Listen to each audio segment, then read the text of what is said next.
This is A's Cast Live, your comprehensive look at the Athletics. Leaping at the wall, it's gone! A towering drive into center field by Rooker. And 29 other MLB clubs. A judgy blast. All rise. Here comes the judge. Swung on, hit high, hit deep to right, away back into the second deck. Bobby Witt Jr. becomes the first shortstop in Major League history to have two 30-30 seasons. Shohei Ohtani starts the 50-50 club. Join us as we take you inside the baseball universe, from humidors to walk-off dingers to Hall of Fame talk. We have you covered. Spend your afternoon with us, only on A's Cast Live. Here's Chris Townsend. Good afternoon, everybody, and welcome to another edition of A's Cast Live as we are back in San Francisco. It's a 4-game set against the Toronto Blue Jays.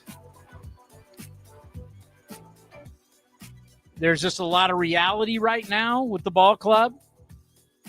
We're going to have some positive energy today, but you do have to be honest.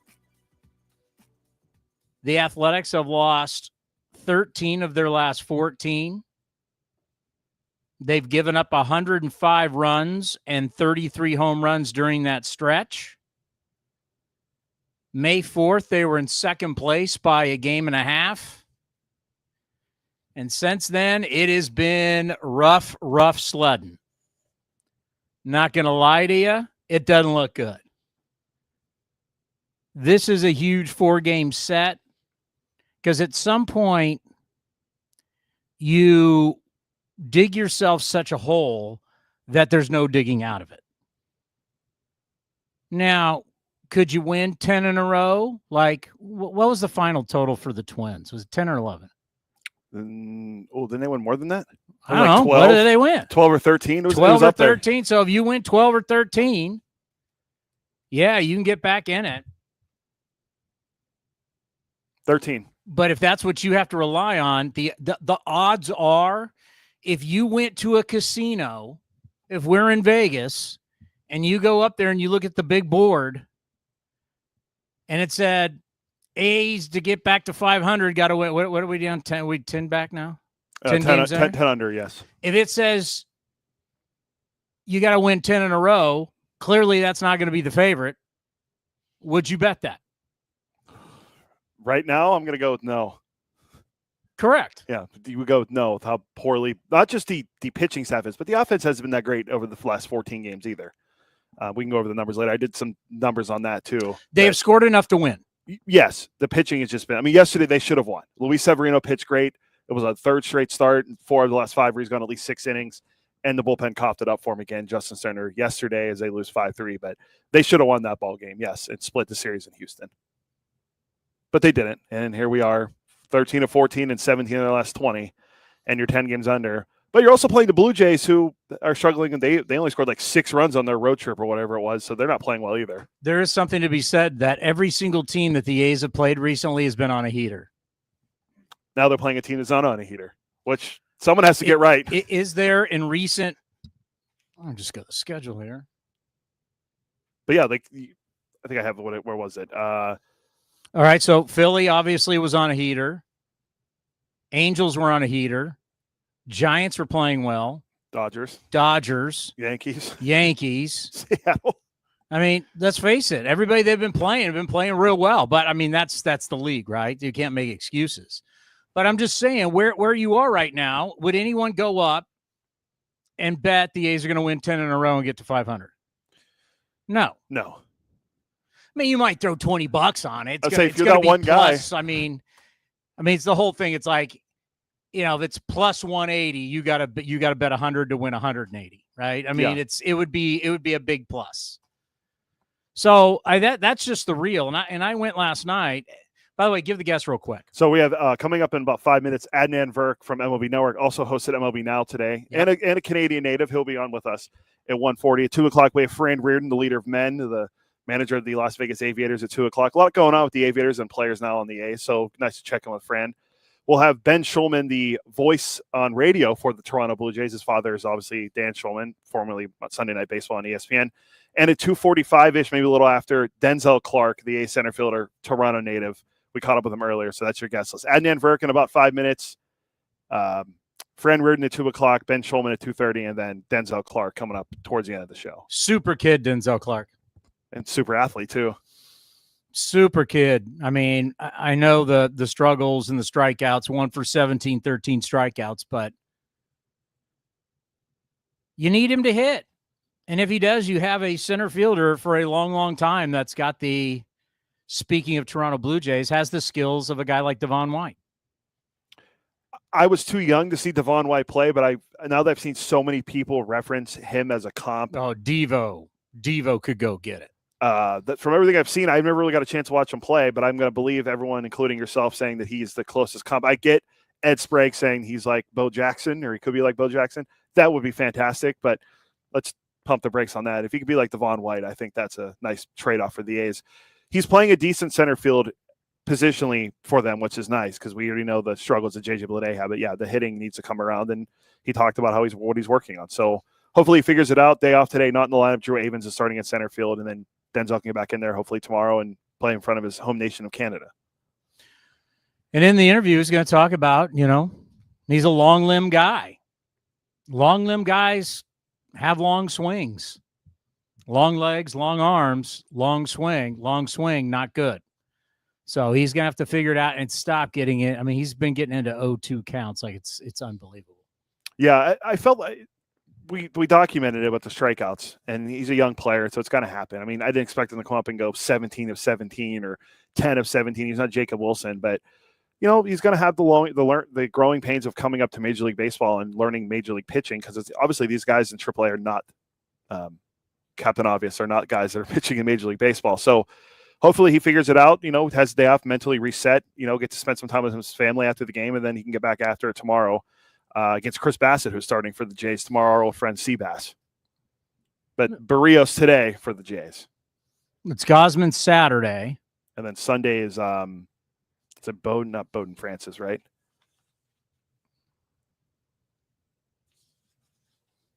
I was looking at their pitching matchups earlier. Well, they've kind of switched it around. Now they're saying TBD on Saturday. Yeah. Okay. So then Gosman Sunday. And then right? Gosman Sunday. So we don't even know who's going to on Saturday for them. Trying to come. Well, Bowden Francis, yeah, but he might. Well, we know Jacob Lopez, Springs, Hoagland, Sears. Yeah, Hoagland, revenge game on Saturday, going against the team that traded him. We saw that now twice now because JT again pitched against the Mets. So hopefully Hoagland has a good showing against his old mates in Rogers Center on Saturday. But Jacob Lopez, impressive in his last start in Sacramento. I mean, didn't throw a lot of balls in the strike zone. It didn't matter. There was, what do you get, 8 strikeouts? A lot of swings and misses. Now, that's what I saw. I then texted our pitching coach, and he differed, saying that he was 65% in the strike zone and leverage counts, and he had all these percentages. I went, well, I thought he was effectively wild, but according to our pitching coach, he threw more strikes than what our eyes were looking at. It just seemed like a lot of, well, I mean, to Emo's credit, he could be right, but a lot of the balls they consider strikes that they're swinging at could have been out of the zone, but they're strikes to strike. It doesn't matter where it is. True.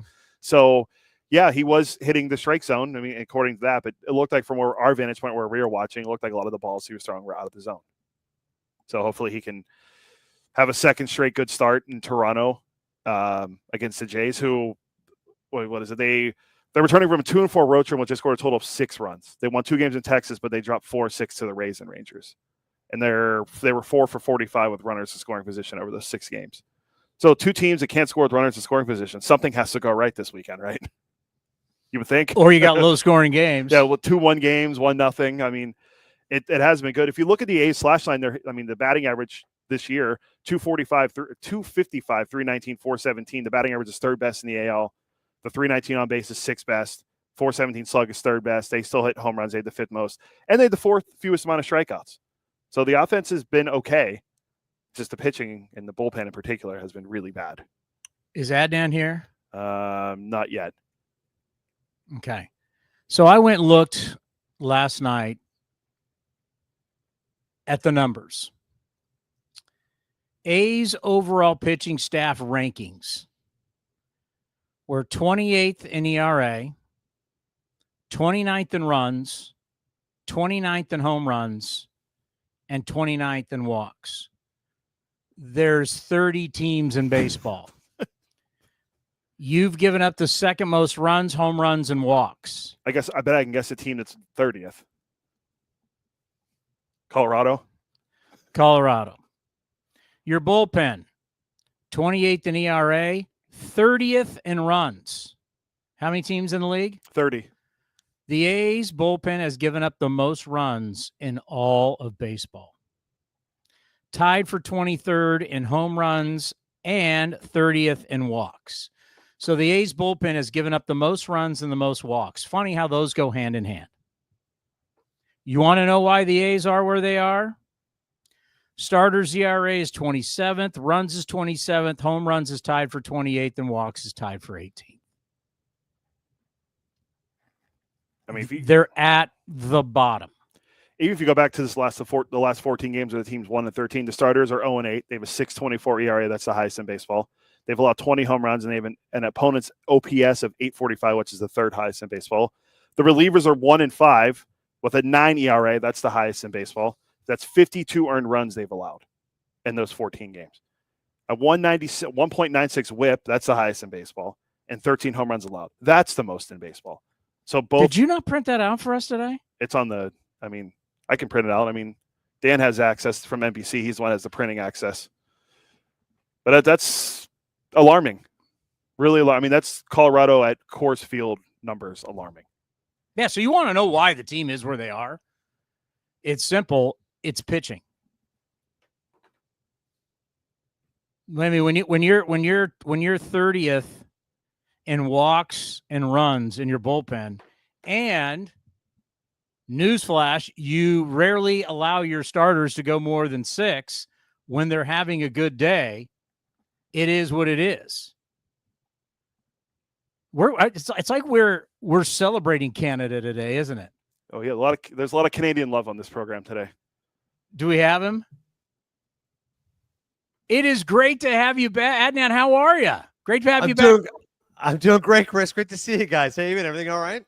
We're doing well. We're in San Francisco today with the Athletics being north of the border against the Toronto Blue Jays. Denzel Clarke, we had him on the program. We're going to play it a little bit later, and then we're going to put him on our NBC pregame show a little bit later on today.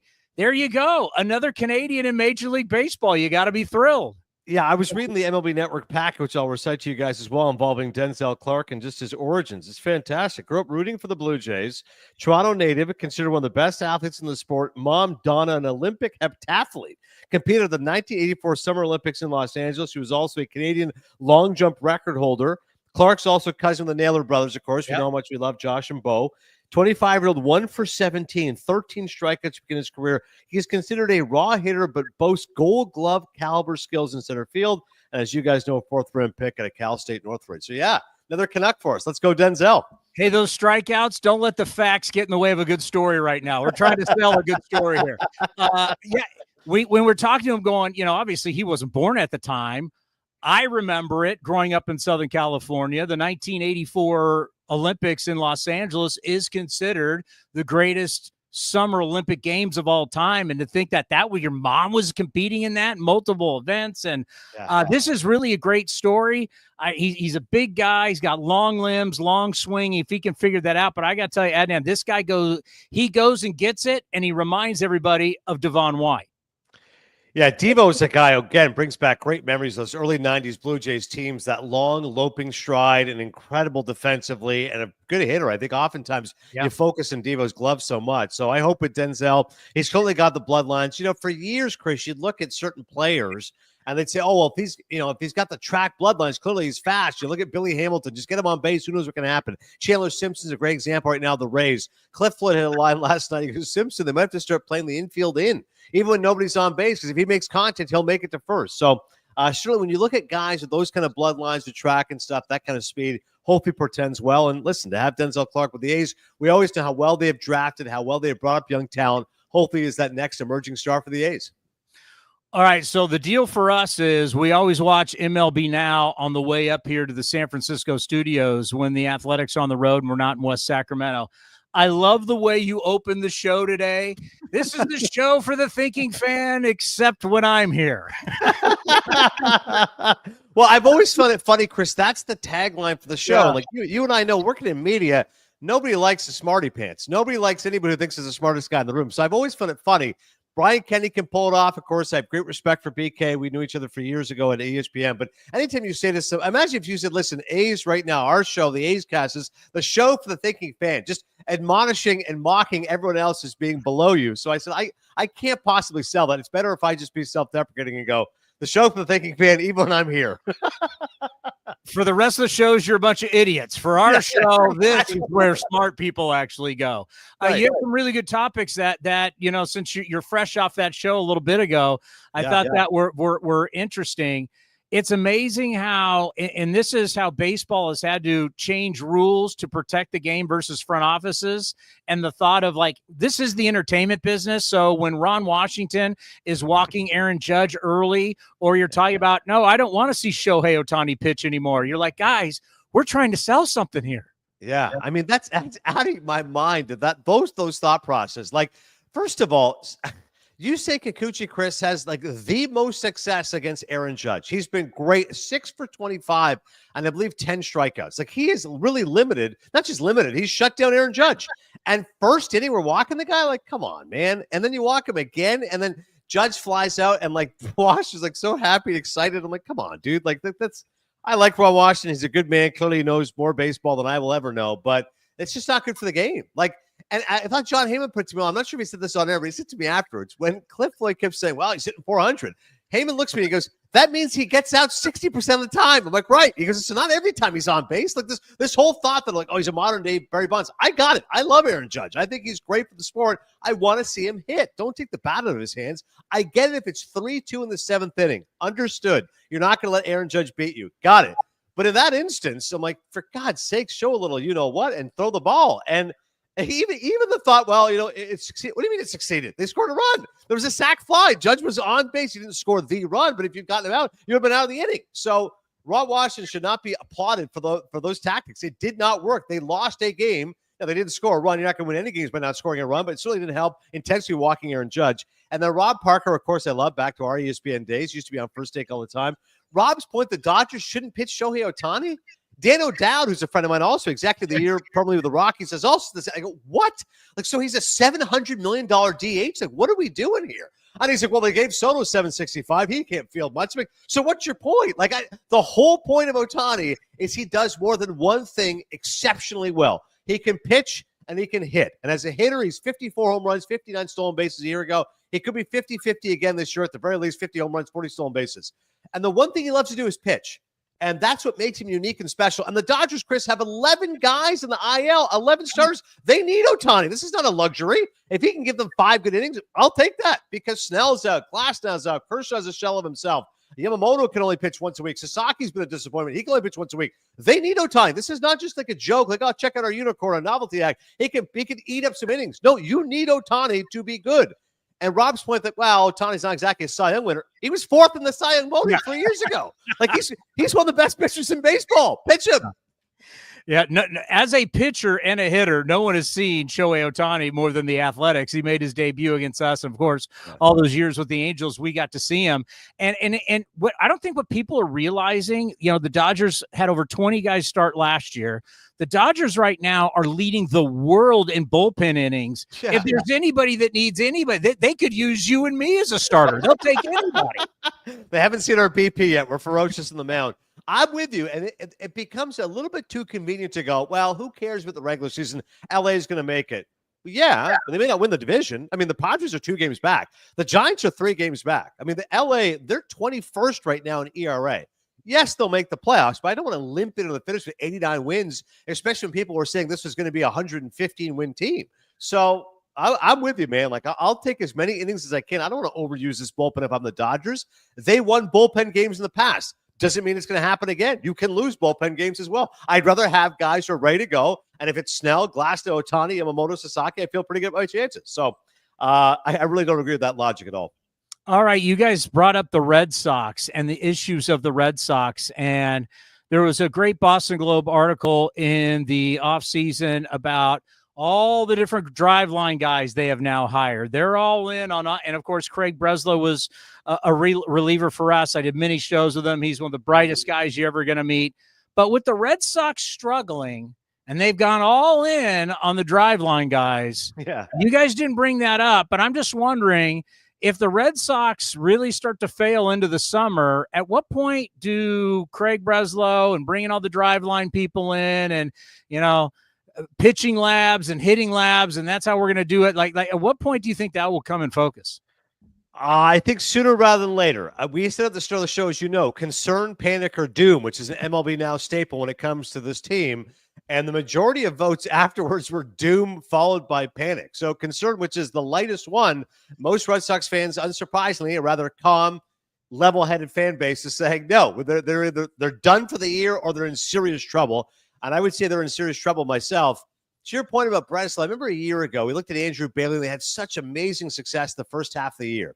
And we kept saying, look at how many breaking balls they throw. It's amazing how much success they've had. And then what happened in the second half? They stopped having that success. I talked to Alex Cora, who's a dear friend, of course, from our years together on Baseball Tonight. Yeah. And he goes, he goes, we kind of needed to throw a few more fastballs. Like, after a while, you're like, okay, I got it. Like the whole curveball, slider, et cetera. Like, but it causes injuries. Like you and I just right now go out there and try to throw a slider versus throwing a fastball. A lot more fun to just throw a four-seamer. And also the fact that eventually it becomes very predictable. So I appreciate anyone zigging when others are zagging and that focus and off-speed pitches from Bailey and Breslow. But eventually people figure it out. And this Red Sox pitching staff this year has been a disappointment. Houck hasn't been the same guy since making the All-Star team. Obviously, they lost Pivetta, who's been great for San Diego. Bayo is okay. He's in the ERA north of 4 right now. The other issue, you mentioned the drive-in, but also the issue right now is just how much they're using these guys in these quick hooks. Like, they're getting pretty pissed about this. Bayo breezing through the first 4 innings the other night, 64 pitches, allowed 1 run. In the 5th, Cora pulls him after run-scoring ground-out, cut Boston's, then lead to 3-2 two-outs man on third. Season low, 77 pitches. He said through a translator, obviously, I feel a little bit frustrated. I feel like I had a little more in the tank. At the same time, it's their decision. You got to respect that. Another guy who's annoyed, Garrett Crochet, who said, against the Mets, where I had the shortest start, I don't understand what's going on. He's like, I want to lead the majors in innings. I want to throw 100 pitches every outing. I want to throw 110 pitches. So that certainly is the influence here of these driveline guys. Less is more. Don't let them pitch third time through. But they're annoyed. And Liam Hendriks is another guy. Again, one of the great guys in the game. God, you hang out with Liam Hendriks, you'll love him. He's overcome cancer to get to this point, overcome Tommy John. He's pissed off. He's openly saying, hey, I don't understand why I'm not being used more often. I'm here for a reason. I'm like the last guy in the bullpen. So a lot of pitchers right now barking about their usage. And again, they're on a 5-game losing streak. I don't expect they're going to turn it around this year. I expect there'll be more conversation about that. Take yesterday in Houston, Luis Severino, 6 innings, leaves, 92 pitches, and the bullpen for the Athletics gives it up again. Now, so on our NBC Sports California pregame show, I do one of the shows I do with Shooty Babbitt, longtime scout, played for the A's. We start getting into this, because he's a guy that's out scouting when he's not doing television. And we talked about, bullpens are pitching more than ever before, but we really don't build bullpens in baseball. We draft kids out of college and out of high school as starters.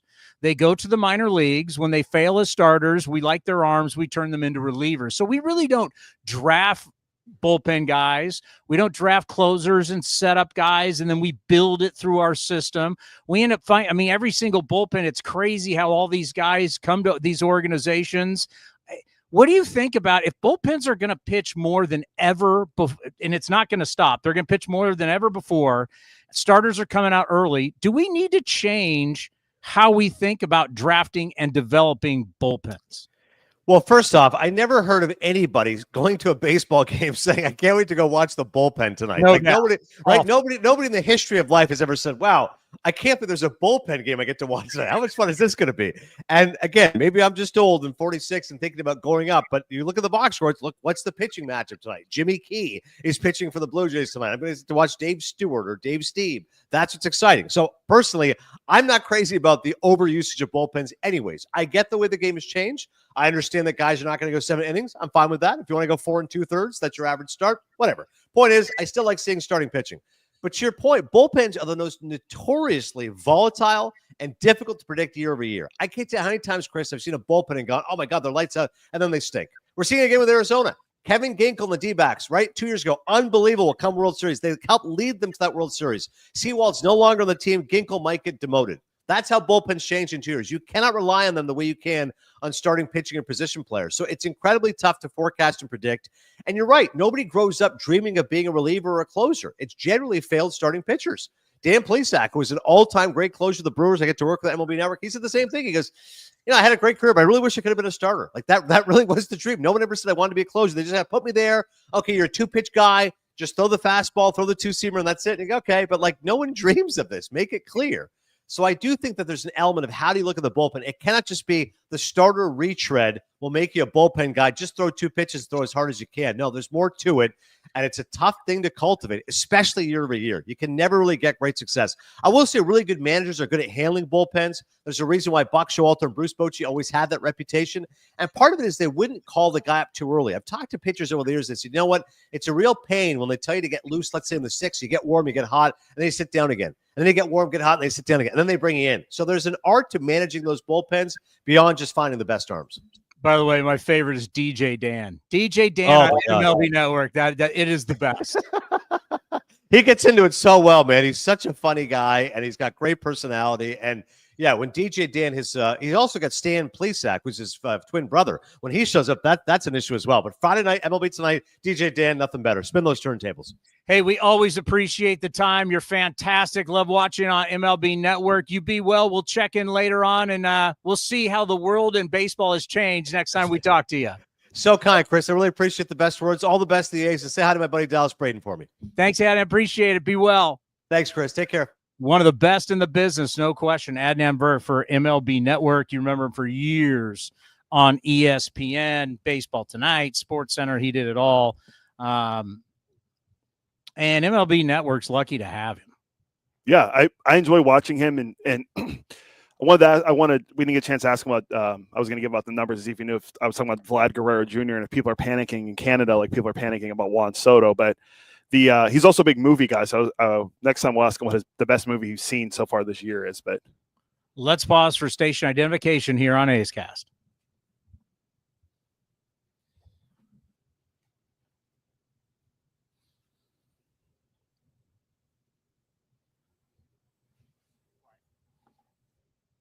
Leader of Men coming up next. A leader of men, a man who leads men.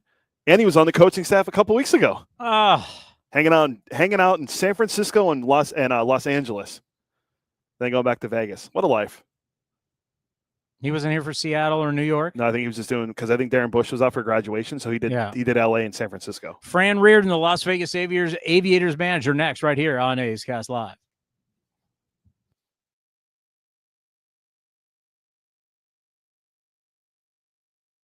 Here's the pitch, and it's a hit. Folsom Lake Ford has stepped up again, winning the Triple Crown Award, Ford Motor Company's highest honor, now 7 years in a row. Folsom Lake Ford is a top sales leader in the U.S., along with being top in customer satisfaction in sales, service, and finance. Now that's a home run. Don't miss the huge savings on your favorite models at your truck headquarters. Folsom Lake Ford in the Folsom Auto Mall. A's catcher Shea Langoliers sat down with Townie on A's Cast Live to share the unique story behind his name. My dad was a Mets fan growing up because my grandpa was a Yankees fan, so they had that natural going against each other. My dad was born in 1969, the 69 Mets. He graduated high school in 86, the 86 Mets. So he just kind of has that connection to him, and that's kind of how it happened. You can watch the full interview at youtube.com/athletics or listen at athletics.com/A'sCast.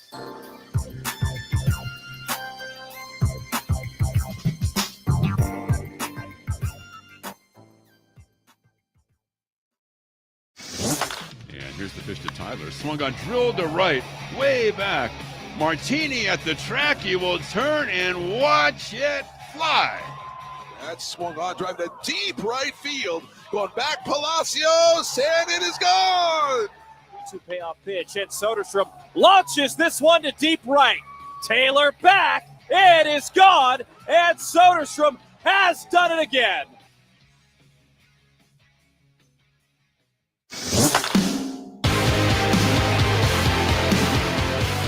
A's shortstop Jacob Wilson joined Towney on A's Cast Live to break down his approach at the plate with runners in scoring position. I think I kind of just go up there and I trust my hand-eye coordination, be able to go up there, look for a strike, and knowing that if I swing, be able to put the ball in play, something that I work on a lot, and right there in the situations with 2 strikes, all you really got to do is put the ball in play and find a hole, and then good things can happen. Even right there, you hit a ball right at someone, they bobble it, the guy scores. Like, you put the ball in play, you put pressure on the defense. So for me, it's just being able to put obviously put the pressure on the defense and trying to find as many holes as I can, try and score runs. And I love hitting the situations, love hitting the runners in scoring position. Anything I can do to put runs on the board and overall win the game. It's kind of why we play the sport, is to get wins. And last night one was pretty special. You can watch the full interview at youtube.com/athletics or listen at athletics.com/A'sCast. Calling all college and grad students. Grab your friends and head to the ballpark with this special offer. Save up to 50% off select regular season games throughout the 2025 A's Cast Live continues from NBC Sports. Here's Chris Townsend. All righty, Ben Shulman from the Toronto Blue Jays is going to join us coming up here at 2:30, and then Denzel Clarke at 2:45. Our next guest knows all about Denzel Clarke. He knows all about everything with the Athletics. He's the manager of the Las Vegas Aviators. Fran Riordan joins us. Fran, how are you? I'm great, Tony. Good to see you guys. Where are you? I'm just chilling in my office in Vegas, getting ready to start the day here. Big series against the OKC Comets. They're the Comets this year, in case you haven't been able to keep up with their name changes in the last 3 years. Yeah, I remember they were the 49ers or the Niners back in the day, right? Oklahoma City. Oh, I don't remember that. I just remember the Dodgers. Then they went to the baseball club, and now they're the Comets. They're trying to maximize those merch sales, The Oklahoma City Comets. That's interesting. Yeah. By the way, your ball club has had a phenomenal start this year. Just how happy you are with the way you guys have played, and it's nice sitting in first place. Yeah, it's been fun. We've had a great group all year, regardless of the transactions and the different personnel we've had in here. It's been a lot of fun to watch, a lot of fun to coach, a lot of fun to be around, and it's great being in the mix. As people may or may not know, the PCL works on halves. So if you win the first half, you automatically get a playoff bid, and we're leading that race right now and hoping to close it out in the next 3 weeks. How big is that to win the first half? You want to dominate all year long, but to win that first half to guarantee you're in. Well, it's huge. I mean, if you do it, then you don't take the foot off the gas. You try to still win every game, but just the knowledge that you're going to be playing for something in September. I mean, that's what we all do this for, is to play in the postseason and to create a culture of winning and preparing guys to play in the postseason and AAA, as our situation pertains. But then, having guys get that experience to go up and continue that culture in the big leagues. And your pitching staff has thrown the ball really well this year. We know how tough it is to pitch in the PCL and especially at home in Vegas. But talk a lot about your pitching staff. Well, there's a lot to say, and all of it's good. You look at the PCL standings, and for the first time in my tenure in the Coast League with Las Vegas, we're sitting at number 1, and it's a credit to the arms that we have, the bullpen, the starting pitchers, our staff. Paul Abbott and Don Schulze have just done a fantastic job with these guys, and we've had a lot of different guys start games for us, and we've had a lot of different guys pitch in different roles in the bullpen, and more often than not, they're getting the job done, and their consistency has been really, really impressive. Now, you've had a lot of success for many years, and the toughest thing is whether you're going to be, AAA manager, AA manager, or even further down, you have to deal, as you said, with the transactions. There's always movement. There's always changes. It can be the day before the game, the day of the game. There's a lot of moving parts. What do you think the key is as a manager with dealing with the continuity, dealing with the guys in the clubhouse? The communication has to be key. But in the end, what is the number one thing that has to happen, and the number one key for you to deal with all these transactions and still be successful? Adaptability. That's the number one thing. You have what you have on any given day, and that might not be the case in 2 hours. That might not be the case in a day. That might not be the case in 2 days. Midway through the game, you can pull a guy. Oh, that's happened on multiple occasions. I'll give you a perfect example. Last week we were in Sugarland, game 2. 30 minutes before game time, we find out that 4 position players are going up to the big leagues. And that left us with not enough players to play the game. So you want to talk about being able to adapt and adjust, the personnel, the players, the coaching staff, the media, everything that's happening. It's happening in real time, and it's happening 30 minutes before the game. And if you look at that in a negative light, if you look at that as woe is me, what are we going to do? You're beat. And I give so much credit to our players that day. We had to activate our bullpen catcher, who ended up starting at second base in his first professional start, not first AAA start. Benny Newton, I mean, he's just the best. Let's he plays go. second base in a AAA game. Baseball game. Let's go. He ends up getting his first professional hit in a AAA game. He just graduated from Fresno State 8 months ago. And it started a rally, and we ended up winning that game 16-3 without 4 of our most important offensive players in the lineup. So if the players took a different mentality, if the staff took a different mentality, it would have been a disaster. Well, that's and why to their credit, we came out and we were focused and we were ready to go. But if you don't have that ability to adapt and adjust to what you have at any given minute, hour, day, week, then you're beat. And I think that's been consistent throughout my time in AAA. It's like, hey, whatever we got, let's go. And those are honestly some of the most rewarding days, some of the most fun days, some of the most focused and energetic days. If they happen too often, it'll probably lead to an early grave.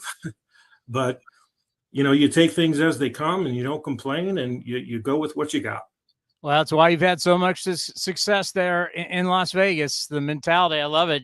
As they said in Moneyball, adapt or die, and you got the ability to adapt. You also had the ability to adapt to the big leagues, coming up for Darren Bush and helping out Mark Kotze. What was the experience like, Dodger Stadium and Oracle Park?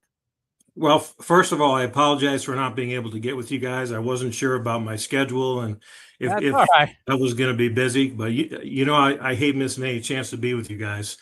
It was incredible. I'd never been to Dodger Stadium. I'd never been to Oracle Park. I'd never eaten a Dodger dog, and I can check all 3 things off my list now. I've done all 3 of those things, but just to be around the players, to be around the staff, to just get a different perspective from what I do on a day-to-day basis here, and have different responsibilities that, kind of coincide with what I do here, but up there it's on a different platform.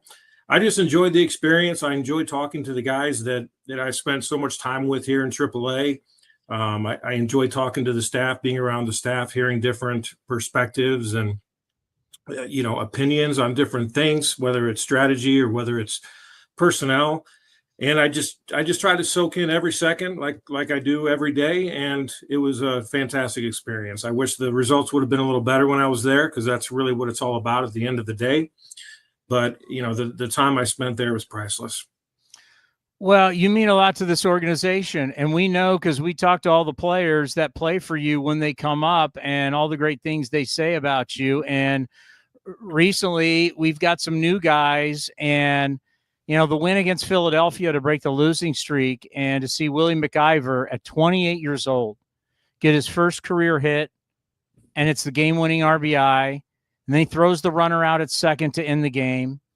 Logan Davidson, who's 27 years old, we interviewed him when he signed his contract and he took BP. We were his first interview here, A's Cast Live.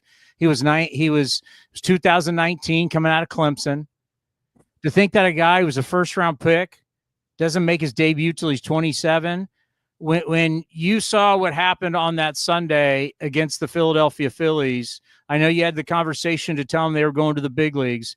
Just take us through it, and just what were your feelings when you saw this early success for McIver and Logan Davidson? That was really a special day. The A's played before we did.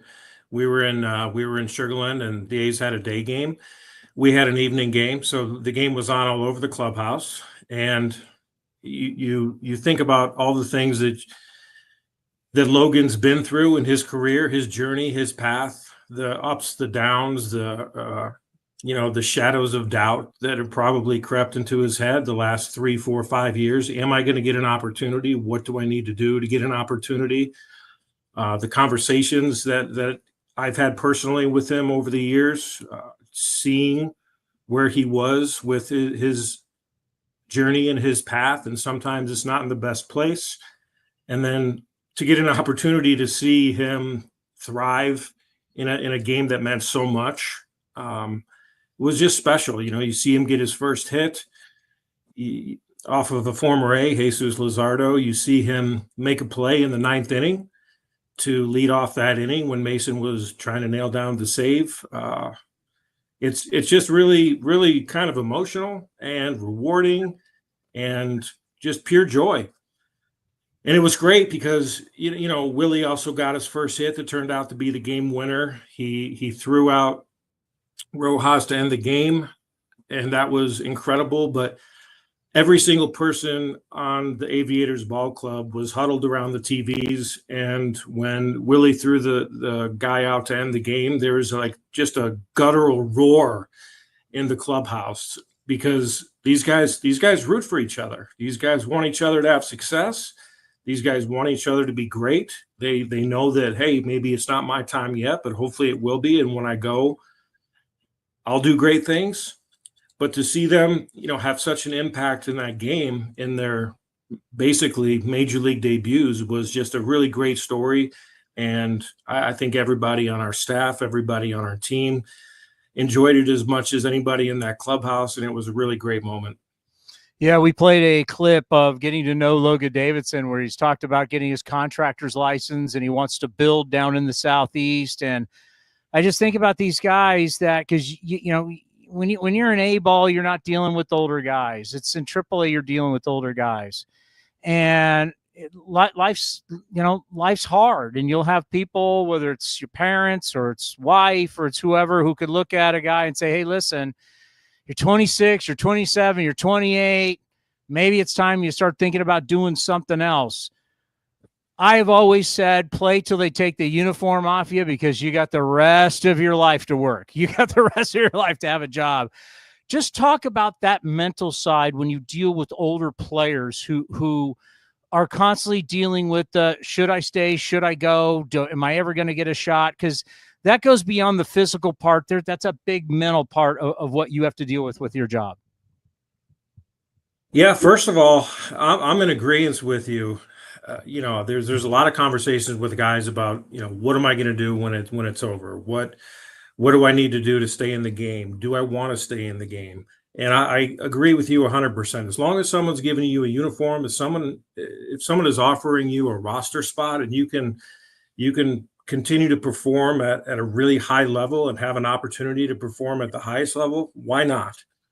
You can go be a contractor anytime. You can go, be a financial guy anytime, a sales guy anytime. Sometimes it's difficult for these guys to see a path, see that there is still opportunity, see that there is an option to get called on to go do great things at the major league level. And it doesn't matter if you're 22 or 29 or 33, the opportunity still exists, not just in our organization, but in every organization. So those conversations happen quite a bit, and they're real, and they're real life situations where, they think about what they're going to do post-career. They think about if there is a real opportunity in the major leagues for them. And every time I say the same thing you did. You play until they tell you can't play anymore. And I think that the people that stick with it and the people that get rewarded for that persistence and that mindset, that strength and mindset go a long way. And it helps them not only maybe achieve their dreams of getting to the big leagues, getting back to the big leagues, but it's going to help them out after their career is over, because they've been through they've been through so many tough times. They've been through so many tough situations, and there's not a lot of situations you're gonna face after your career that are tougher than the ones you faced during your baseball career. Life and death situations excluded, but it makes you stronger, and it makes you better at what you're going to do, whether it's in baseball or outside of baseball. Fran Riordan, the Las Vegas Aviators manager, joins us here on A's Cast Live. Just a couple more. JJ Bleday was a very, very tough call for a lot of people up here. Mark Kotze talked about how he walked home from the ballpark in Sacramento, walked through old Sacramento, actually went to an arcade and played pinball, just thinking about everything that he was going to have to say to JJ Bleday. What was the conversation like? I know JJ's homered since he's been down there, but what was the conversation like for you with JJ Bleday when he showed up? Well, let me turn my light on. My automatic light went off here real quick, but no problem. I know. So it got dark. It's like it got dark all of a sudden. Yeah, and I don't want this conversation about JJ to have any darkness in it, because JJ is a special player and a special person. It's again part of his journey. He had a great year last year. He did a lot of great things. The decision was made for him to come back to AAA to figure out some things offensively and maybe become a little more aggressive in the outfield and maybe just get his overall game back in order, so he is on that path to what will be a really good major league career. And JJ's been fantastic since he's been here. He's I think he's looking at this more of an opportunity to get himself back to the player that he knows he is, and get himself ready to go back to the A's and produce at a really high level, like we've seen in the past. And the results have shown. He is 4 for 5 last night. He hit a home run the first game he played here. I have him in the leadoff slot, which, is probably not his ideal slot in the order, but I want him to get at bats. I want him to see as many pitches as he possibly can. I want him to do everything that he can, and I want to do everything I can for him to show that he's ready to go back and be a great player in the major leagues. And you have to give a lot of credit to his mindset and where he is with, his decisions and how he's going to handle the playing in AAA again, when he probably never thought he was going to see a AAA stadium again. And he's been fantastic. I expect nothing less because of the professional that he is. And so far, it's been nothing but aces. And I predict that he's going to, do really well here. And when there's a need, when he shows that, he's ready to go and be a force again in the big leagues, he will be 100% ready. All right. Sometime I'm hearing like later June-ish. We are going to be heading down there. There's going to be a lot of stuff regarding the A's in Las Vegas, so we'll be making down. I want to take you to dinner for everything that you've done for us. We appreciate you so much. If you guys are in town at the same time, I know it's a fluid date right now because you're dealing with politicians and you're doing. I want to take you to dinner when we're in Vegas. Consider it a date. I got some places, and if you have a place you want to go to, I am 100% in. I'd love to spend some time with you. Well, you run the town. I mean, my God, you go to that ballpark. It's the lot. It's $120 million ballpark, and it's your place. You're like it's like going to see Elvis back in the day. I think that's a little bit of a stretch, but I will say it's a great office and it's a great place to work every day. I love it. Well, continued success, win that first half, and we'll see you in less than a month. Okay. Thanks for having me as always. Thanks, Fran. Appreciate it. The great Fran Riordan. Wanted to ask him, I mean, is he concerned? Joey Bosa hurt out till training camp with the Bills, their big free agent signing. I mean, too early for Buffalo for me. Well, I mean, the Aviators are playing really well. One thing, too, if you're a fan of the minor league pitching and everything going on in Vegas, Luis Morales making a second start tonight for the Aviators against Oklahoma City. Bobby Miller, the guy opposing him on the mound for the Dodgers. Dodgers, yeah. So, Another guy that got hurt. Yeah, Luis Morales, he may not be there long. Gabe Jump has made the jump to AA. He's been incredible. So 2 names to really look at, Morales and Jump. They're going to be here before you know it. Question is, bullpen. That's the question.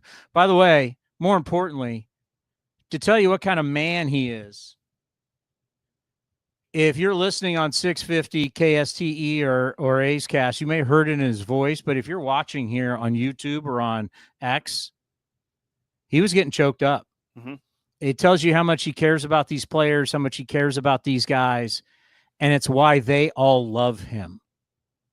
Everybody in the minor league system loves Fran. But he was getting choked up there. That was it was the McIver and Davidson was a very very emotional deal for a lot of different people in this organization. Yeah, I mean, having McIver, a kid from the Bay Area, Pleasant Hill, so he has local ties to the athletics in the area. It was a nice thing what happened with him. And Logan Davidson, a guy he took in the first round 6 years ago. Like you alluded to it in the interview that we did his interview when he got drafted out of Clemson. Obviously, his agent, Scott Boras. He's in the lineup today batting 9th, playing first base, so he's finally getting his shot at 27 years old, McIver at 28. Those are the stories you like to hear about when it comes to guys getting promoted. Yeah, it's great to see guys like Kurtz and Clark, guys that are highly regarded prospects in the system, but to see the guys that thought they might not make it, like Logan Davidson and becoming a contractor eventually, those are the stories that really warm your heart if you're not just a baseball fan, just a fan of sports overall. And it's not just baseball, just any sport. When you see stories like that come out, that's how you lure in casual fans when you have a good story like that. And those 2 guys are a really good example of good stories and perseverance with the organization to stick with it and make it. And, they won the game for the A's on Sunday against the Phillies. And hopefully, Logan Davidson being in the lineup tonight, he could do some damage in the 9th spot against the Blue Jays. Did we ever play the Get to Know Logan Davidson?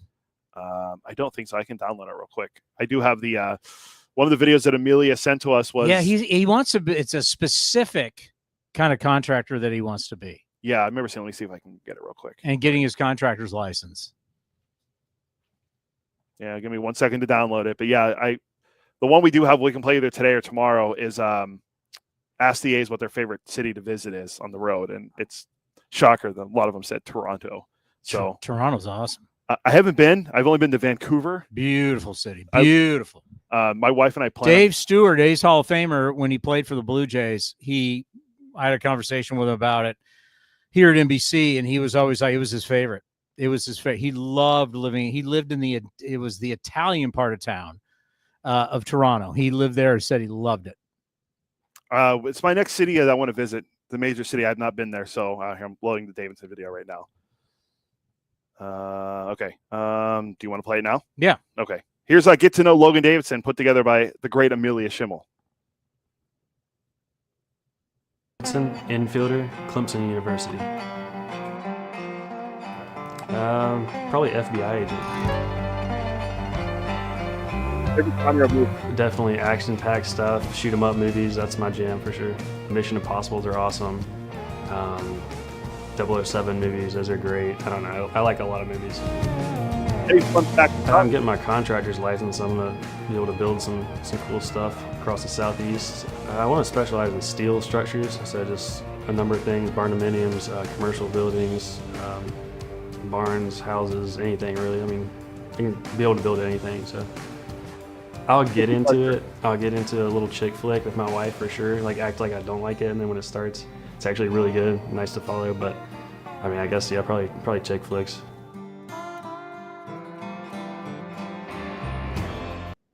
So there you go. There's Logan Davidson, A's, super utility player, but steel structures.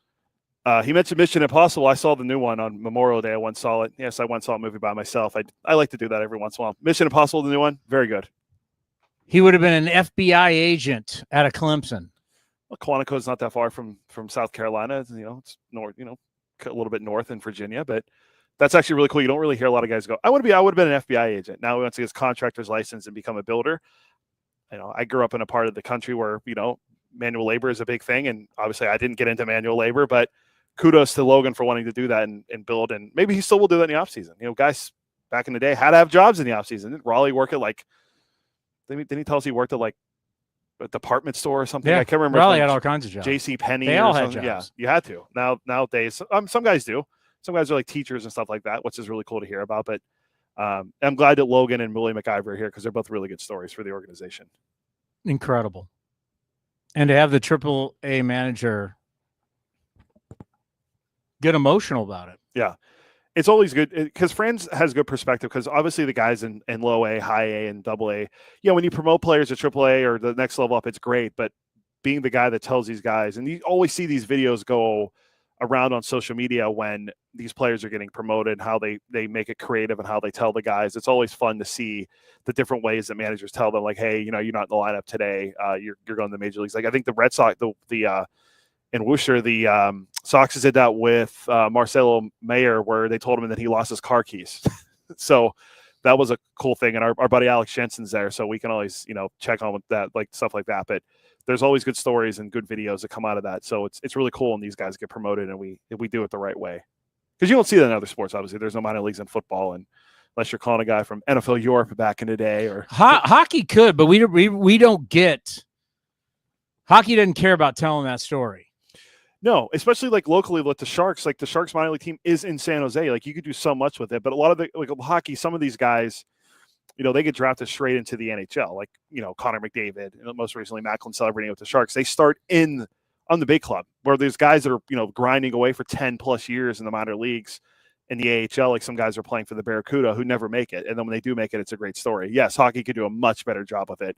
Even the G League with the NBA, I mean, they don't really promote it that much because a lot of the guys that are highly drafted and highly touted guys just start in the NBA and just ride the bench. Or you're LeBron's kid and you get to play. Well, and think about the NBA. It's not like, let's take the Sacramento Kings. Let's say you're drafted by the Sacramento Kings. And it's not like whoever the guy is, takes his first shot and they immediately pan to the family and they all go nuts. Unless you're Bronny James. Or if you're playing for the Niners or the Raiders or whatever, and you go out for the first play, your first offensive, defensive play, and then they show your family in the stands. No other sport does it like we do it. No, I totally agree. And it would be cool if they did it and they could learn. It's one time where other sports can learn something from baseball, or baseball can learn from other sports and how things are done. I think other sports can learn from how baseball does it. All right, coming up next, we head north of the border. We're getting you ready for the Jays and A's right here on A's Cast Live. When it comes to knocking it out of the park, nobody beats Folsom Lake Ford. Folsom Lake Ford is a 7-time Triple Crown Award winner, Ford Motor Company's highest honor for being the best in customer satisfaction in sales, service, and finance. Step up to the plate for our biggest selection of new Ford models, including the legendary F-150, on sale now. Shop Folsom Lake Ford, your truck headquarters in the Folsom Auto Mall, FolsomLakeFord.com. That ball is out of here. Become an A's insider today. Visit athletics.com/newsletter and sign up to receive the latest team highlights, up-to-date news, features, and more, all delivered free to your inbox. That's athletics.com/newsletter.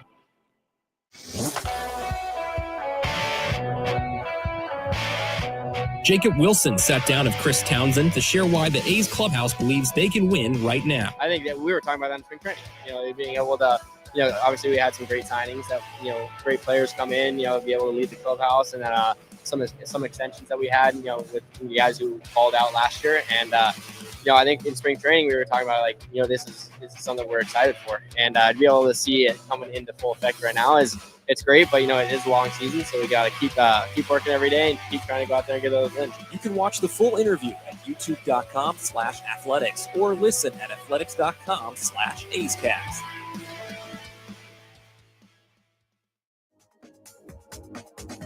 Unlock offers and receive exclusive in-game features by downloading the MLB Ballpark app for iPhone and Android today. Plus, get the latest information on game time, schedules, and more.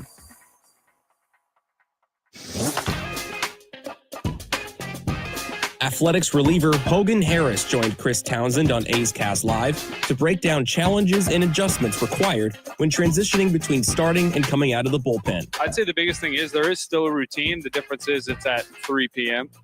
for a 7 o'clock game instead of right before the game. Like for me personally, I like to just go in, usually an hour before stretch or so, and then go get my body moving in the weight room, things like that. Get a crossword in, just kind of relax. Because at a certain point, that is kind of the fun part about the bullpen though, is that you never know. You really can't overthink it. you simply they're like, hey, you're in. I'm like, oh, all right, there we go. So you don't have time to like overthink. You know, you just kind of got to trust that, you know, whatever you scouted for these guys, that's what it is. And then you just go in, and that is also a good thing. You're facing the guy once, maybe twice, instead of 3, maybe 4 times. You can watch the full interview at youtube.com/athletics or listen at athletics.com/A'sCast. Calling all college and grad students. Grab your friends and head to the ballpark with this special offer. Save up to 50% off select regular season games throughout the 2025 season. Get your discounted tickets at athletics.com/student.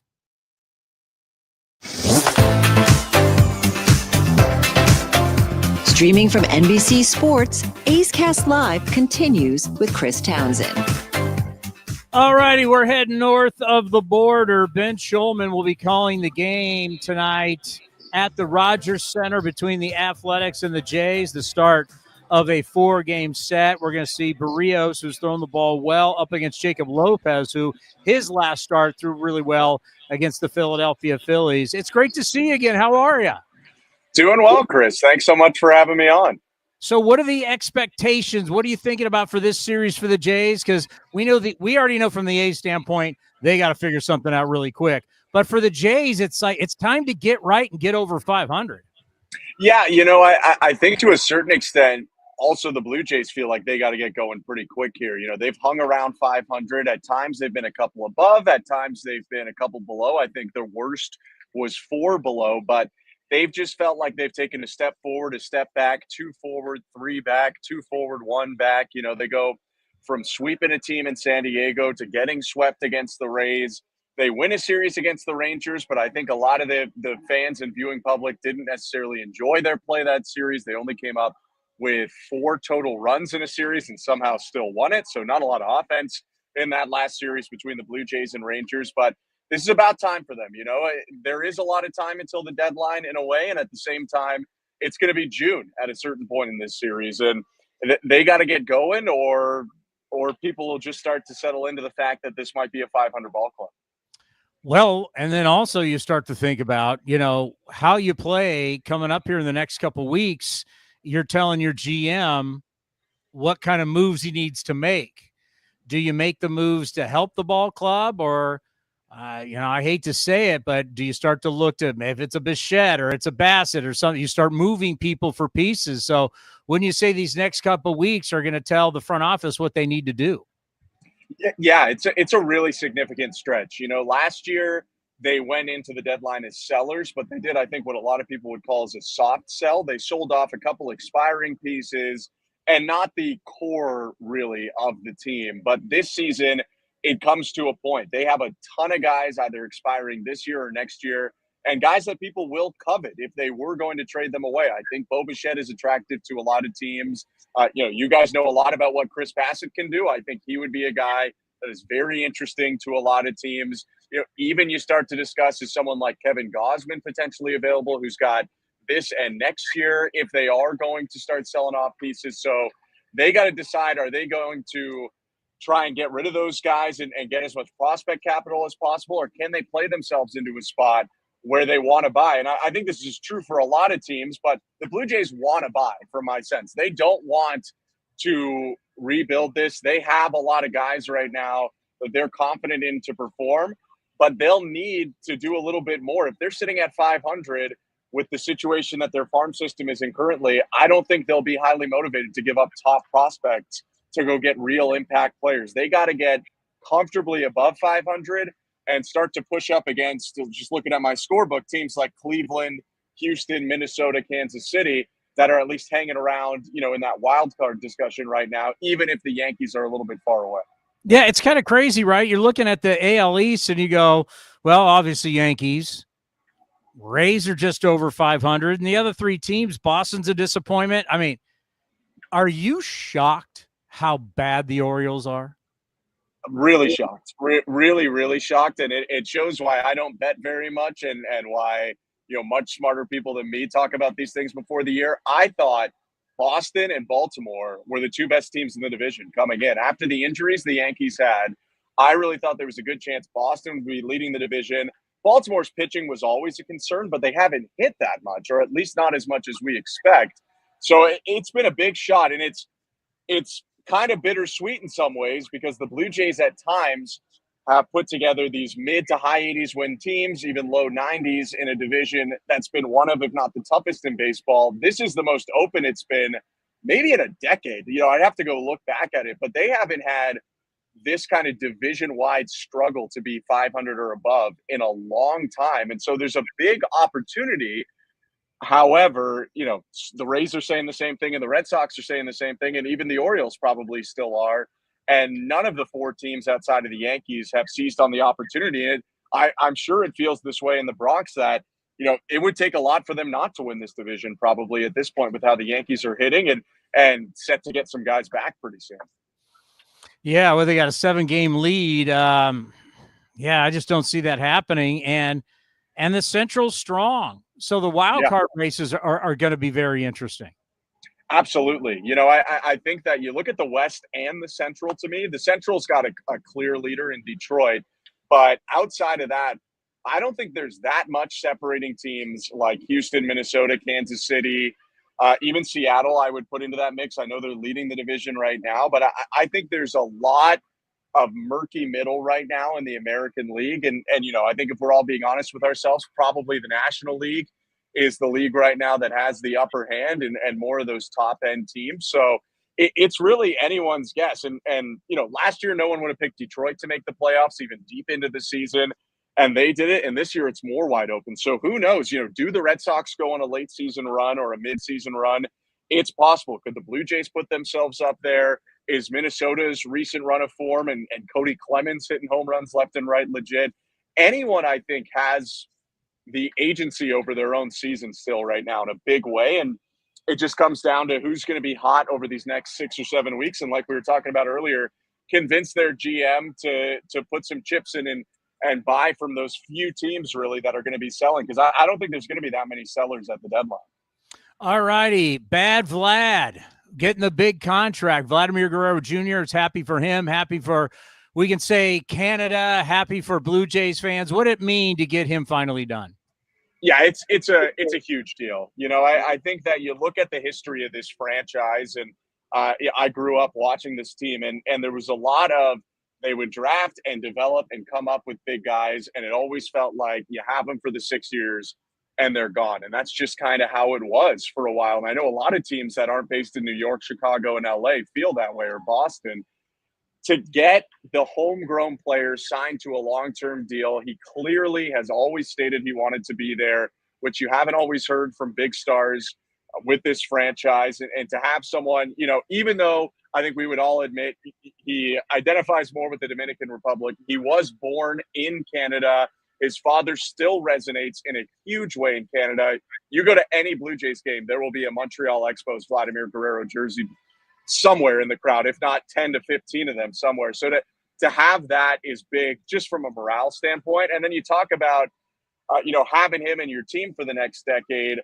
Do they pay a lot of money? I think that's fair. But at the same time, you have something to build around. So even if this year doesn't go to plan, and even if you sell off some pieces, it's much easier to start building back or retooling a team that is going to have that guy who's pretty good for 30 and 100 every single year right in the middle of your lineup and have a foundation to bring around. Not to mention a guy who can recruit pretty well, I think, in terms of talking to people in free agency. There's been a lot of talk about the Blue Jays' recent off seasons and guys they have and have not got. Well, none of those free agents knew that Vladdy was a long-term guy until now. Now you go into future off seasons knowing that Vlad is a long-term guy, potentially having Vlad sit at the table when you're bringing people in for meetings. We see, by the way, quickly, Vlad is a dual citizen of Canada and the Dominican? In the Dominican, right? I would think so. I don't know that for a fact, but he was born and grew up in Montreal for a couple of years. So I believe so. Okay, big contracts. We've seen it for many years. I've always warned, A's fans have always wanted them. I've warned against them because we all know as men, as you get older, you don't get better. So as you get older and more expensive, I don't love it, but I did like the Guerrero Jr. But when I start looking, we can look at Juan Soto right now. Santander, who just signed the deal with you guys. maybe, a little bit with Guerrero in the power. There is something when you sign that mega contract. We saw it with Barry Zito leaving us for the Giants. There's just dollar signs on your forehead. People only see you as a number, and human beings struggle with that. And I kind of feel like you guys are struggling with it right now, especially with Santander. Yeah, I think so. It's a tough thing for a guy because you pay a guy money, and that changes the perception, like you said, but it doesn't change who the guy is. Whether you're playing for $1 million or 10 million, or if you're Juan Soto, I guess like 50 something $million.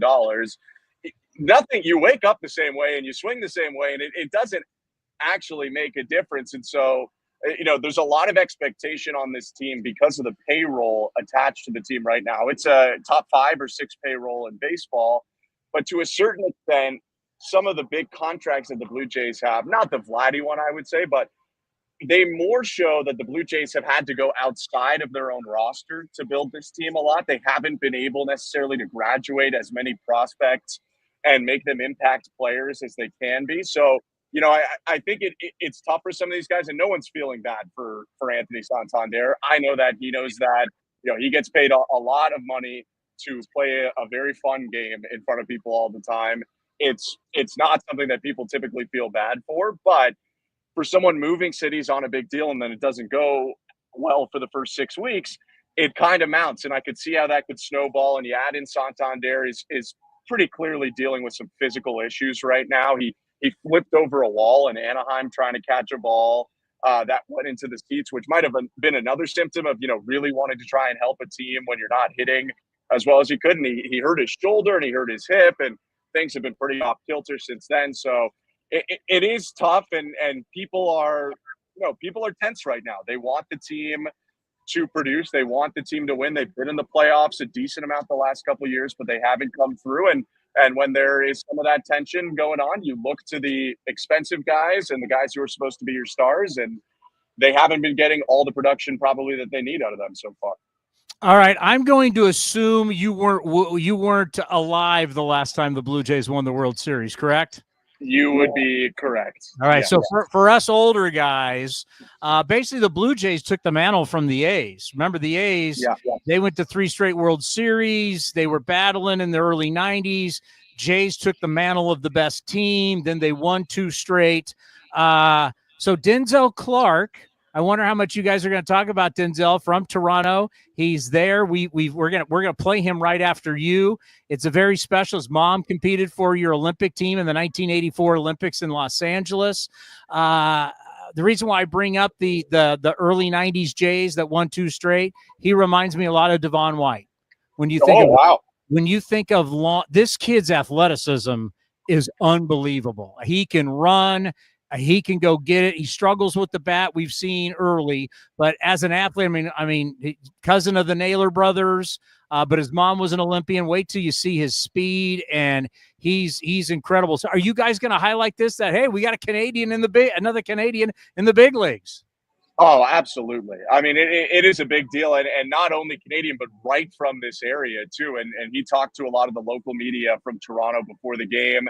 And I'm kind of around, the same era growing up as Denzel. So him talking about, watching Aaron Hill and John McDonald and Jay Pierre-Ncibia, and kind of, it's not an era that gets talked about because unfortunately there was not a lot of winning done when they were wearing black and silver jerseys. But, it's a really, cool thing to see someone from here. He said, driving in, seeing the gates that he used to wait outside before coming into the ballpark. And there's a handful of Canadian prospect showcases that take place here. So he's played on this diamond before, not nearly in the same situation. But Devon White's a pretty cool comparison. I did get to a couple years ago, I was calling games for the Fort Wayne Tin Caps, the Padres affiliate in the Midwest League. And Denzel Clarke was a Lansing Lugnut at that point. And I did get to see him a little bit there. And he stood out pretty clearly at that moment. So I'm excited to see kind of the growth, because he was very young then at that point playing in high A, and what he looks like at this point. But I imagine it'll probably get featured on the video board just in case people don't know he's from Toronto. And I would guess he'll get a pretty big applause. It's really cool. It feels like maybe basketball did about 10 years ago. Canadian basketball has come a long way. And, Shai Gilgeous-Alexander is now leading a team to the NBA Finals. And you see guys start to pop up here and there, and it's like, hey, there's one Canadian on that team, and there's two on that, and that reliever is Canadian. So it feels like the game is growing here in a way that's pretty fun, I think, for all the Canadian baseball fans. And, Denzel Clarke playing for Canada in a World Baseball Classic, I think that's something everyone would sign up for. Wow, if I start talking Joe Carter, Roberto Alomar, Pat Borders, Kelly Gruber, Hinkie and Ward out of the bullpen, where's Jimmy? John Olerud. Juan Guzman, our own Dave Stewart, A's Hall of Famer, won a World Series. Ricky Henderson. Little Ricky. Ricky's on second base when Joe Carter hits the home run. Jack Morris was there for part of it. Very tail end of the Dave Stieb run. His kind of right at the end is 92. So great teams. I've watched them a lot, but I didn't watch them at the time. Touch them all, Joe. You'll never hit a bigger home run in your life. Probably one of the greatest calls of all time. Ben, we always appreciate it. Thank you for coming on the program. Enjoy this 4-game set, and we'll talk to you later on during the season. Thank you so much, Chris. Have a great day. Ben Shulman, who's going to be calling the game today. Those Blue Jay teams are some of the best teams of all time. Paul Molitor. So the first DH they had when they won the World Series was Dave Winfield. The second. So they went back to back. So the second year it was Paul Molitor. I mean, they had Hall of Famers on this team, littered with Hall of Famers and guys that Joe Carter, borderline. Yeah. But yet Roberto Alomar, Hall of Famer. Jack Morris, Hall of Famer. Ricky Henderson, Hall of Famer. Well, I'm talking baseball Hall of Famers. Baseball Hall of Famers, yeah. I mean, if you go back and you look, Dave Winfield, Paul Molitor, both Hall of Famers. You look at those Jays teams, and they're pumping $3 million a year into the Sky Dome. Man, they were dominant. I know that when he mentioned the era that him and Denzel grew up in with Aaron Hill and JP. Ooh, God. I remember Ted Lilly, AJ Burnett, the late Roy Halladay. Like those are the Blue Jays I remember. Then obviously morphed into Donaldson and Jose Bautista, Joey Bats. I remember him as a bad Pirates infielder, but then he became Mr. Home Run with the Blue Jays. But yeah, that era in the late 80s, early 90s Blue Jays baseball was incredible. I mean, I only ever seen video footage of it because obviously I was very young. But tomorrow we're gonna have Dave Stewart, some video of Dave Stewart's no-hitter. Correct. Do we have Canseco going to the upper tank? I don't have that. I can ask Amelia if she had it, but she does have she did send us the Dave Stewart. NBC might have the Jose Canseco. But we have the Dave Stewart no-hitter, and then we have obviously we have the footage of the A's players talking about Toronto. But it's a big series.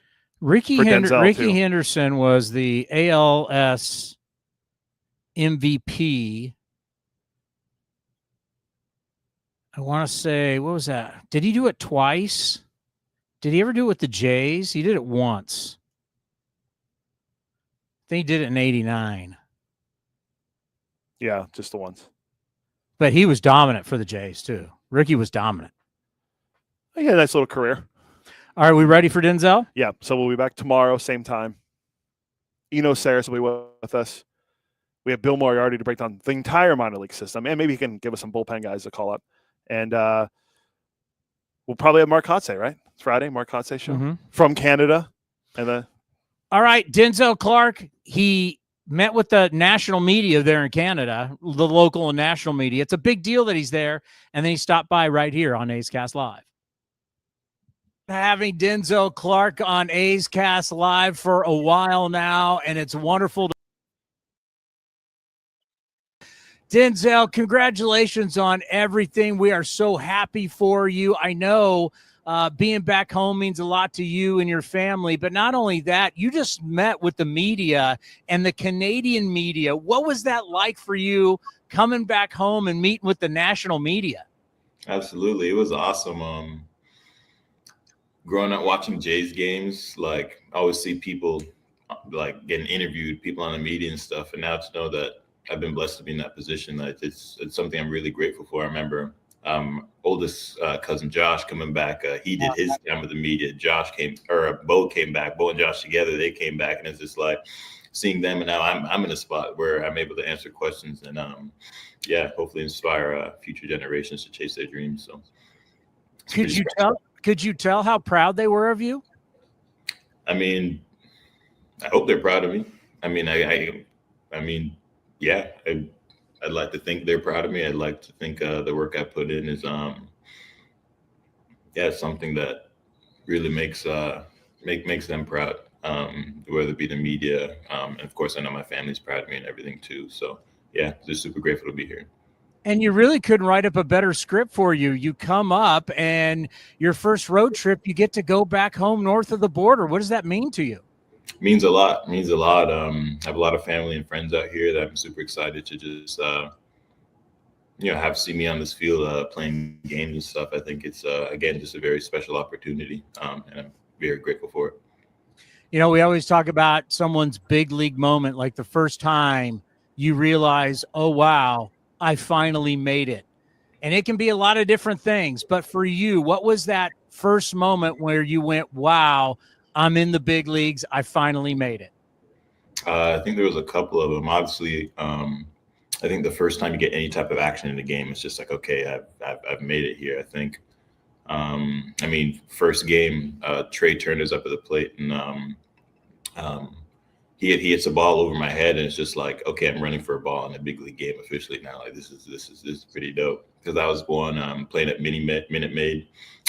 Past couple of days, I was really special as well. Just centers, looking up, seeing 3 decks up there. I mean, it was very special. Now, third part of it is coming back home to a place I've been fortunate enough to play at, and just see a lot of games at. It's a blessing. Yeah, no doubt about it. You know, you think about coming out of Cal State Northridge, and before you know it, you're in the big leagues. It's been one heck of a ride. Just talk about the speed of the game. What has it been like for you coming to Major League Baseball, and just a little bit different? What's the difference been from the big leagues from what you've experienced from AAA and below in the minor leagues?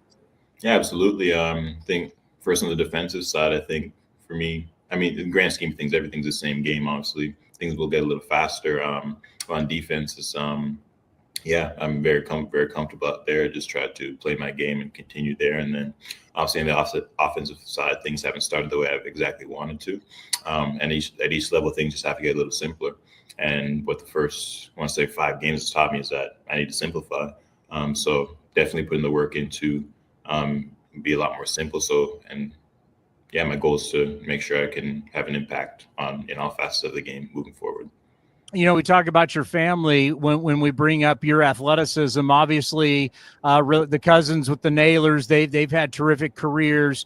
It's just so fascinating. I remember the 1984 Olympics, and to know that your mother was a track athlete, star track athlete, also long jump, competing in the 1984 Olympics, which some people believe is the greatest Olympic Games, Summer Olympic Games of all time. So just talk about your mother, the background, the athleticism, because obviously you got your speed from her. Absolutely. I always love to joke and say I'm like the worst athlete in my family, just because we have just so many people who've done amazing things. But no, I'm confident in my ability, and it obviously starts with my mother. Got some great genes from her, as you can see, but just someone who's always been very disciplined, whether that be in sports or out of it. Someone who's always just worked extremely hard. And yeah, someone who's just shown a lot of heart for what she does. I'm super grateful for her. In sports specifically, she's just always instilled in me discipline. She's always instilled in me, like, you need to make sure you focus on the little things, because it's the little things that take you a lot farther. So I've done the same warm-up routine I have since I was 8 years old, and it's the one she taught me when I'm getting ready before a game, when I'm doing anything. So it's little things, man. She always instills in me just mental discipline, mental fortitude. It's because things are going to get hard. So just having her in my corner all the time is a blessing that not many people have, and one that I don't take for granted. And there's no doubt about it. And that's a great story. You know, talking about getting off to a little bit of a slow start offensively, I know you're not going to be in the lineup tonight. So what are you going to work on today? What are you going to think about tonight? Because obviously the next few days after this, you'll be in the lineup. So what are you and Darren Bush and the hitting crew working on? Simplify. That's it. I'm a big guy, got long arms, long legs, and when people are throwing 100 nasty stuff, like a lot of moving parts is going to make things a lot more difficult. So the more I can simplify things, the easier it'll give me a chance to compete. So that's something I'm super excited about. And at the end of the day, I got to remember, even though hitting's tough, I'm in a rut right now. I know I can really impact things on the other side of the baseball, so I can't carry things back and forth. Well, there's no question what you've shown us defensively. It looks like you have a strategy no matter where. You brought up Trey Turner right out of the gate. It looked like you were going to hop over the wall and get that ball. I got a feeling that your mentality is no matter where it's hit, you're going to go get it and you're going to track it down. Absolutely. I've written on my glove. Make sure I write it before every game. Just I got your back. I want to let my teammates know, my pitcher know that I'm going to do everything out here to make sure I'm supporting you and giving our team the best chance to win. So, and that's always a big thing is you never take offense out for defense because defense, especially center field, such a premier position in our game. Playing up the middle and being strong up the middle is vital. Obviously, the team's in a little bit of a rut right now. Take us inside the clubhouse. What is the mentality like with this ball club with the 26 guys? Absolutely. We know we're a talented group. And obviously, things are not clicking all together right now. We've been pitching, defense, hitting. So the goal is obviously just keep things simple, keep things sharp, and then when everything starts clicking together, we know what we have with this team. All right, let's end on this. You got any big plans while you're back home, seeing family, seeing friends? What are the plans? Yeah, I mean, just the biggest thing. I'm a big family person. So just quality time with family, friends. Everyone's coming out. Yeah, just however we want to spend that. That's just the biggest thing, quality time. So, well, your dream has come true, Denzel. Enjoy every moment of it. You've earned it, and we're going to love watching you play up in Toronto and can't wait to see you when you come back to Sacramento next week. Enjoy this moment. It's one of the best moments of your life, my friend. Thank you for coming on A's Cast Live. Thank you, Chris. The A's YouTube page is your go-to destination for A's video content.